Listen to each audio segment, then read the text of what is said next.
जय हिंद एवरीवन, मैं साहिल कुमार आप सबका डिफेंस में वेलकम करता हूं। भैया यूपीएससी ने CDS 225 का नोटिफिकेशन रिलीज किया है एंड कसम से इतने चेंजेस हैं कि भाई नोटिफिकेशन पढ़ने में मुझे खुद ही तो टाइम लग गया। आपको मैं समझा देता हूं, पैटर्न में काफी ज्यादा चेंज आया है।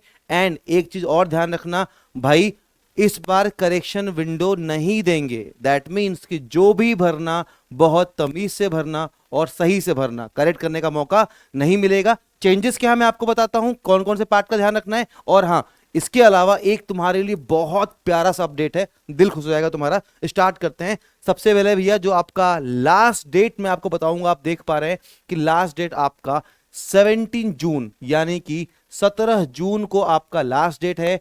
फॉर्म अप्लाई होना स्टार्ट हो गया है। 17 जून के पहले प्लीज भर लेना, यानी कि अभी आने वाले एक हफ्ते में अपना फॉर्म अप्लाई कर लेना। आपको यहां बताया गया है साफ साफ कि भैया एक न्यू पोर्टल है, कंप्लीटली न्यू पोर्टल है, यानी कि upsc.online.nic.in जो था, आपको अप्लाई तो वहीं पे करना है। लेकिन एक चीज ध्यान रखना कि अब ये फॉर्म 3 से 4 स्टेज में कंप्लीट होगा। और जो आपने लास्ट टाइम OTR किया था, अब वो उसकी वैल्यू कुछ भी नहीं है। आपको फिर से एक बार कंप्लीट रजिस्ट्रेशन करना है। देखिए आपको मैं पढ़ के दिखाता हूं, आपको समझ में आएगा। आप एक बार यहां पे देखो कि लिखते हैं ये लोग कि union public service commission introducing new online examination application portal for registration and filling up of application form. The portal has 4 modules. 4 module हैं, जिसमें से 3 ऑफ विच में namely account creation, universal registration and common application. ये तीनों तो इंसान कभी भी भरेगा। जो 4th मॉड्यूल होगा वहां पे आपको एग्जाम चूज करना पड़ेगा, यानी कि आप यूपीएससी का कोई भी एग्जाम दे रहे हैं, स्टार्टिंग के 3 तो सबके लिए सेम है। चौथे वाले में बार बार आपको, आप सीडीएस के तो सीडीएस चूज करोगे, एनडीए के तो एनडीए चूज करोगे, वहां से फॉर्म को आगे बढ़ाओगे। इसके बाद एक बार ध्यान से देखना, फॉर्म को क्या यहां पे देखो साफ साफ क्या लिखा है कि all applicants are required to fill up the application and upload their documents in the newly introduced portal afresh the old one time registration, जिसको आप OTR भी बोलते हैं, module will not be acceptable henceforth, यानी अब वो नहीं लागू होगा। पहले वाले OTR को खत्म कर दिया गया है। बात करेंगे कि भाई किन किन बातों का और आपको ध्यान रखना है। डेट ऑफ बर्थ याद रखना, आपके मैट्रिकुलेशन सर्टिफिकेट पे जो डेट ऑफ बर्थ है आपका वही डेट ऑफ बर्थ से आपको फॉर्म भरना है। आपके पास जल्दी वेरिफिकेशन के लिए इन्होंने साफ साफ बोला है कि भाई आपके पास आधार कार्ड होना चाहिए, ताकि इजीली और एफर्टलेसली, यानी कि बहुत सारी आईडीज होंगी, आपका रजिस्ट्रेशन नहीं हो पाएगा। इससे अच्छा ये है कि आप क्या करेंगे, सिंपल आधार कार्ड से अपना ऑथेंटिकेशन करवा लेंगे। अब देखो खास बात जो मैं आपको बता रहा था, भैया तैयारी करोगे सीडीएस एग्जाम की, आपके लिए बेस्ट तरीके से मैं लेके आया हूं सिंदूर का PYQ बैच। CDS 225 को टारगेट करेगा एंड गेस व्हाट, इसकी प्राइस देख लो एक बार, 101, जो कि आपको डिफेंस मेनिया ऐप पे मिलेगा।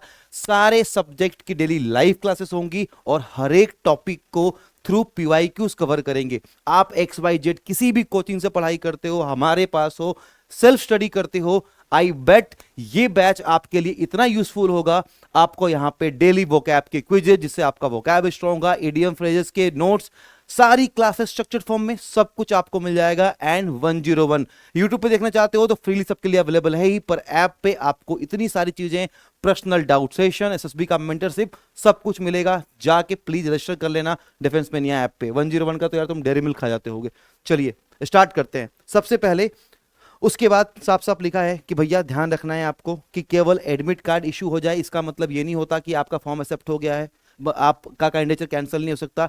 किसी भी स्टेज पे अगर कोई भी इंफॉर्मेशन फॉल्स निकलती है तो आपको भगा देंगे, सिंपल सी बात है। चलिए इसके बाद बेसिक बेसिक जानकारियां भी दे रखी हैं आपको, मैंने बता दिया। मैंने ये फ्री सिंदूर बैच के बारे में, ये तो मैंने आपको सॉल्व करा दिया। एक बार और आते हैं, ये देखिए, देखो एज लिमिट की अगर मैं बात करूं, सिंपल सा, अगर मैं एज लिमिट के ऊपर आना चाहूं तो आप बोलेंगे कि ये नोटिफिकेशन वैसे ही मैंने शेयर कर दिया गाइस, ठीक है, टेलीग्राम पे। अब देखो, अब मैं बात करता हूं कि और क्या क्या चीजें होने वाली हैं, ठीक है। एक बार आपने एप्लीकेशन स्टार्ट कर दिया तो आप इसको विड्रॉ नहीं कर पाओगे। अब देखो सबसे पहले आता है, एक सेकेंड में यहां पे आ जाते हैं नोटिफिकेशन के, ये तो सब तो आपको पता ही होगा, ठीक है, कि नोटिफिकेशन ये बैन हो जाता है, बाकी सारी चीजें।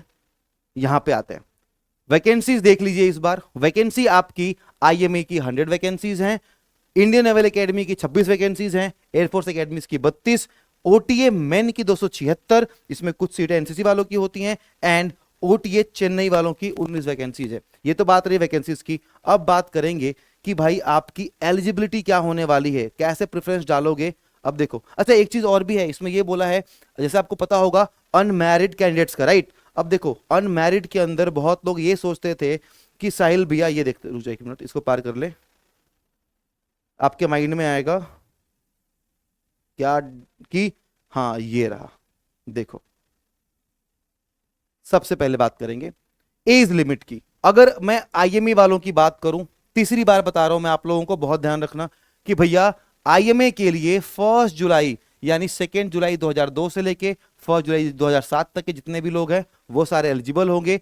नेवल एकेडमी की बात करें तो भाई 2 जुलाई 2002 से लेके 1 ग्रेटर देन और 2007 तक जितने भी लोग होंगे वो एलिजिबल होंगे। Same goes with air force academy. और अगर लेकिन जब यहाँ पे बात आती है बाबू ओटीए की, तो आपको एज लिमिट बढ़ जाती है, यानी कि 2 जुलाई 2001 से लेके 1 जुलाई 2007 तक के जितने भी लोग होंगे वो सारे एलिजिबल होंगे। अगर आपके पास एयरफोर्स का पायलट का लाइसेंस है, कमर्शियल पायलट का, तो आपको 2 साल की और एज में जो रिलैक्सेशन है वो मिल जाता है। एक चीज और बोला है कि भाई आप एक अनमैरिड मेल कैंडिडेट होने चाहिए। देखो क्या लिखा हुआ है, आप एक अनमैरिड मेल कैंडिडेट होना चाहिए। अनमैरिड का मतलब यह है अगर आप डाइवोर्सी हैं, अगर आप विडो हैं, तब भी आपको मैरिड ही कंसीडर करेंगे। ये मत समझना कि अगर आपका डाइवोर्स हो गया है या फिर आप डाइवोर्सी हैं तो आप लोगों को अनमैरिड कैटेगरी में लिया जाएगा, आप फॉर्म नहीं भर सकते। दूसरा, आईएमए वालों के लिए एंड ओटीए के लिए किसी भी यूनिवर्सिटी से डिग्री चाहिए, बस रिकॉग्नाइज्ड यूनिवर्सिटी डिग्री चाहिए, परसेंटेज का कोई बार नहीं है।